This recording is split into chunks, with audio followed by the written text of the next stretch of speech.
5, 4, 3, 2, 1, 0.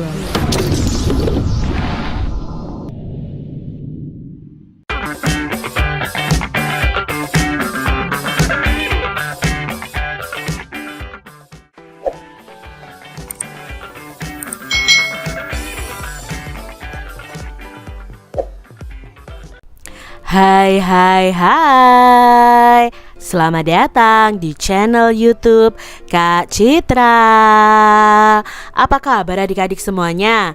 Kak Citra berharap kalian dalam keadaan yang baik, sehat, dan siap untuk belajar ya. Hari ini kita akan belajar bersama-sama untuk mata pelajaran tematik kelas 5. Kita akan belajar di tema 4, sehat itu penting, subtema 1, peredaran darahku sehat, pembelajaran yang kedua. Mari adik-adik yang hebat, kita belajar dengan penuh semangat. Adik-adik perhatikan nih gambar Benny yang sedang berolahraga.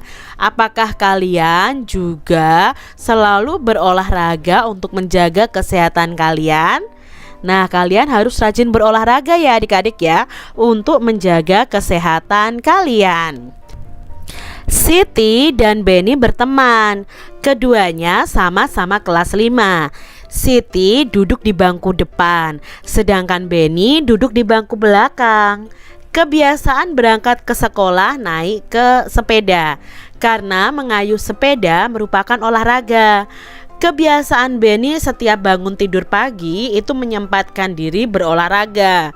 Olahraga dilakukan Benny sebelum mandi.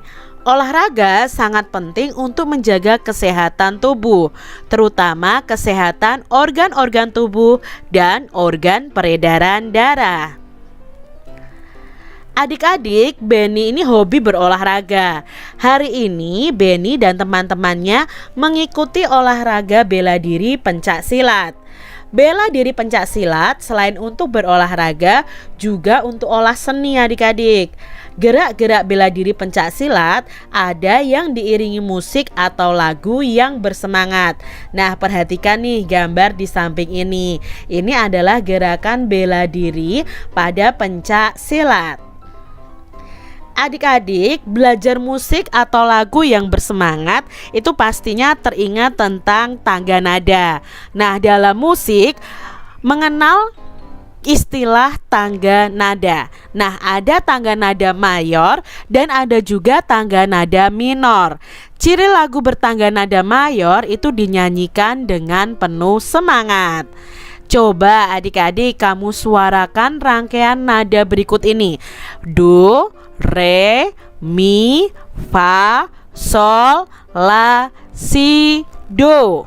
Kemudian kalian bisa mencari tahu mengenai hal berikut ini. Apakah yang dimaksud dengan tangga nada? Lalu apa itu tangga nada mayor? Apa itu tangga nada minor? Tangga nada adalah urutan nada yang disusun secara berjenjang. Misalnya tadi do, re, mi, fa, sol, la, si, do. Nah, tangga nada sendiri itu dibagi menjadi dua, yaitu tangga nada mayor dan tangga nada minor. Tangga nada diatonis mayor. Nah, tangga nada itu merupakan susunan berjenjang tadi ya adik-adik ya. Nah, dalam seni musik ada jenis tangga nada diatonis. Nah, tangga nada diatonis itu terdiri dari 8 nada. Tangga nada diatonis dibagi menjadi dua, yaitu mayor dan minor. Nah, ini adalah tangga nada diatonis mayor dari do sampai do tinggi. Nah, di sini ada jarak atau intervalnya ya. Jarak nada untuk tangga nada diatonis mayor adalah dari do ke re itu 1 interval, re ke mi itu 1 interval, E ke F atau mi ke fa itu setengah, fa ke sol itu 1, sol ke la itu 1, la ke si itu 1, dan si ke do tinggi itu setengah. Ini yang dinamakan dengan jarak nada pada diatonis mayor. Lagu diatonis mayor ini ciri-cirinya adalah satu, lagunya itu pasti bersifat riang gembira dan bersemangat. Lalu biasanya akan diawali dengan nada do dan diakhiri dengan nada do juga. Namun tidak menutup kemungkinan juga diawali dengan nada sol atau nada mi lalu diakhiri pada nada do, ya. Itu ciri-ciri tangga nada diatonis mayor. Lalu tangga nada diatonis minor.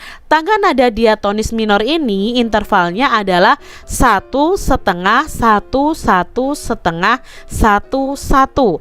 Tidak diawali dari nada do tapi diawali dari nada la, adik-adik ya, di sini ya. La, si, do, re, mi, fa, sol, la. Ya, ini tangga nada diatonis minor. Nah, adik-adik, salah satu tangga diatonis minor itu adalah tangga nada diatonis minor harmonis. Tangga nada diatonis minor harmonis ini adalah tangga nada diatonis minor dengan nada ketujuhnya itu dinaikkan setengah, ya. Ini ya intervalnya berbeda dengan tangga nada diatonis mayor. Nah, untuk lagu yang ciri-ciri tangga nadanya diatonis minor itu biasanya lagunya bersifat sedih, kurang bersemangat biasanya.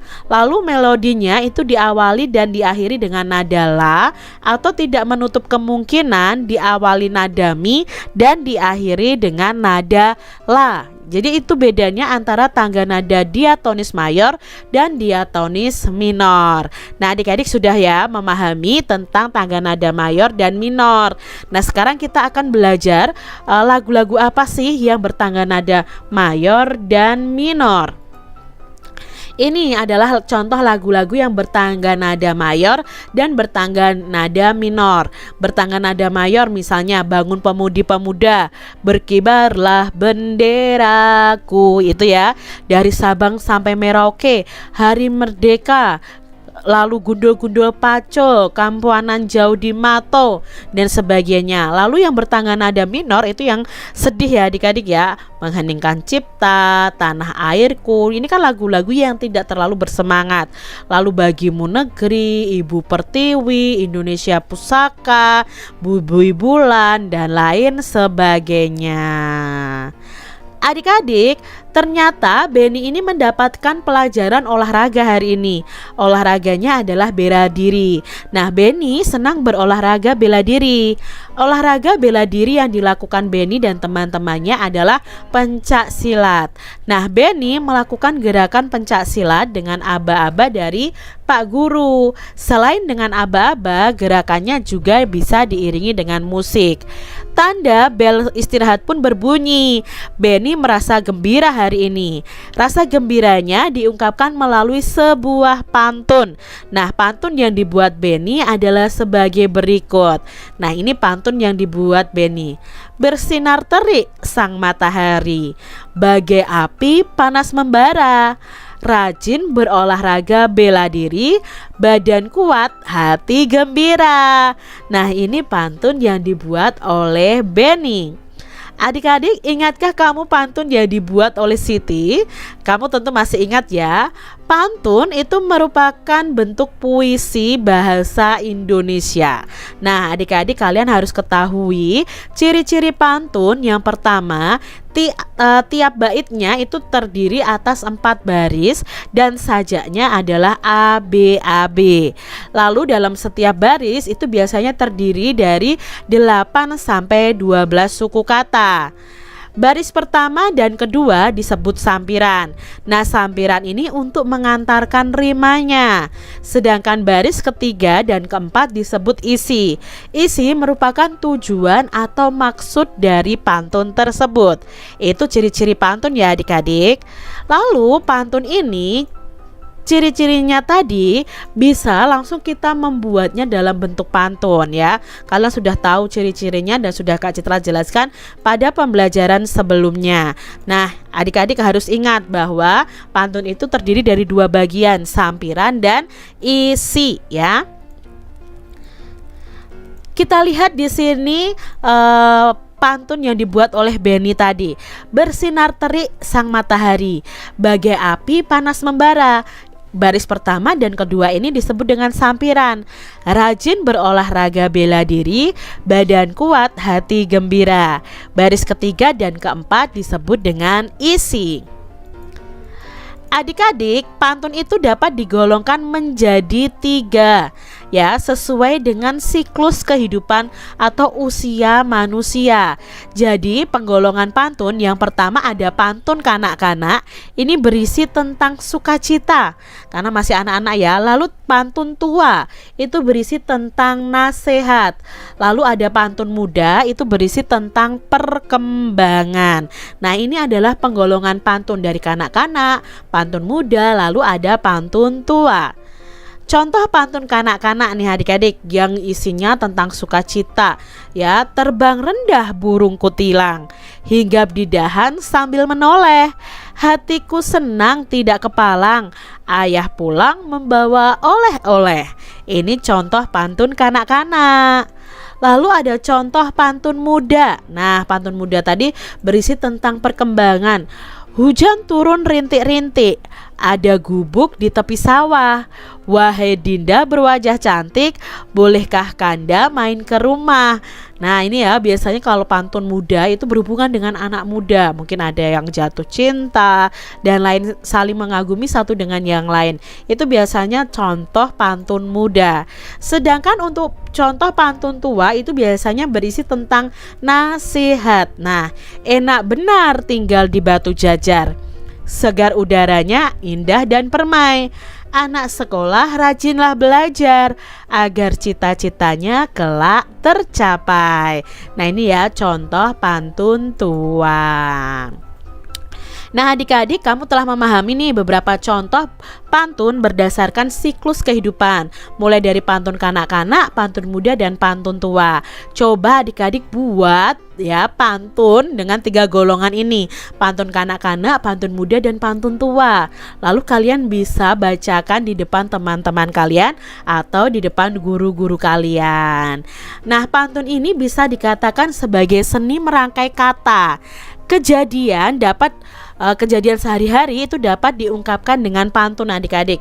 Kondisi manusia sedang susah, senang, sehat, dan sakit itu juga dapat ditulis melalui pantun. Coba adik-adik bisa tidak menuliskan pantun yang isinya menggambarkan kondisi tubuh yang sehat. Ya, misalnya di sini. Wakil raja disebut patih, lihat pesawat di dalam hanggar. Perbanyaklah minum air putih agar tubuh selalu bugar. Nah, ini ya, ini contoh tentang pantun yang berhubungan dengan kondisi tubuh yang sehat. Apakah tubuhmu sehat seperti isi pantun yang kamu tulis? Lalu bagaimana kondisi tubuh manusia sehat itu? Nah, adik-adik, kondisi tubuh manusia yang sehat adalah diantaranya itu bisa dari peredaran darahnya yang lancar adik-adik. Tentunya kalian masih ingat penjelasan Kak Citra di pembelajaran 1 tentang peredaran darah manusia. Nah, kondisi tubuh manusia yang sehat adalah diantaranya itu peredaran darahnya lancar. Selain itu, organ peredaran darahnya tidak ada gangguan. Nah, adik-adik pada pembelajaran 1 sudah mengenal nih organ peredaran darah manusia. Bagaimana dengan organ peredaran darah pada hewan? Yuk kita cari tahu bersama-sama adik-adik. Selain manusia, ternyata hewan itu juga memiliki sistem peredaran darah. Darah yang mengalir akan mengangkut nutrisi ke seluruh organ tubuh. Darah juga itu mengangkut sisa metabolisme dari berbagai jaringan dalam tubuh. Pada prinsipnya, sistem peredaran darah hewan, terutama hewan-hewan vertebrata seperti ini atau hewan yang memiliki tulang belakang adik-adik, itu sama dengan manusia peredaran darahnya ya. Contoh hewan vertebrata adalah seperti ikan, katak, reptil, dan burung. Nah, sistem peredaran darah hewan termasuk alat-alat peredarannya itu seperti jantung dan pembuluh darah. Nah, amati nih gambar berikut ini yang merupakan bagian-bagian jantung pada burung dan peredaran darah burung. Nah, ini adik-adik, ini adalah gambar tentang peredaran darah burung. Ini bagian-bagian jantungnya, ada atrium, septum, dan ventricle ya. Nah, adik-adik, perhatikan ya gambar tadi, ternyata jantung burung itu mempunyai bagian-bagian yang sama dengan jantung manusia. Jadi vertebrata ini atau hewan bertulang belakang ini mempunyai jantung yang terdiri dari 4 ruang seperti manusia. Ada atrium atau serambi kanan, atrium atau serambi kiri, ya atrium itu serambi ya adik-adik ya, ventricle atau nama lainnya bilik kanan ya, dan ventricle kiri atau bilik kiri. Lalu bagaimana dengan peredaran darah pada burung adik-adik? Coba kita akan cari tahu peredaran darah pada burung. Ya, kalian bisa mencari juga melalui internet bagaimana sih proses peredaran darah pada burung dan fungsi setiap organ peredaran darah pada burung. Nah, ini ya Kak Citra jelaskan di sini. Organ peredaran darah pada burung yang pertama adalah jantung. Nah, jantung pada burung itu fungsinya untuk memompa darah agar darah itu beredar ke seluruh tubuh. Lalu organ yang kedua adalah pembuluh darah. Pembuluh darah itu berfungsi untuk mengalirkan darah ke seluruh tubuh. Sama dengan manusia pembuluh darahnya adik-adik. Lalu berikutnya adalah paru-paru. Nah, ini ya paru-paru. Nah, fungsi paru-paru yaitu menukar oksigen dari udara dengan karbon dioksida dari darah. Hanya saja pada burung terdapat tambahan 9 kantong udara atau disebut dengan pundi-pundi udara. Nah, kalau manusia tidak punya pundi-pundi udara adik-adik, hanya memiliki paru-paru. Nah, peredaran darah pada burung adik-adik. Peredaran darah burung itu sama dengan peredaran darah manusia. Ada peredaran darah kecil dan peredaran darah besar. Nah, pada proses peredaran darah, darah itu mengalir di dalam pembuluh darah sehingga disebut juga dengan peredaran darah tertutup. Nah, organ tubuh yang terlibat itu adalah jantung, pembuluh darah, dan paru-paru. Nah, jantung tadi ya, jantung burung itu terdiri dari 4 ruangan.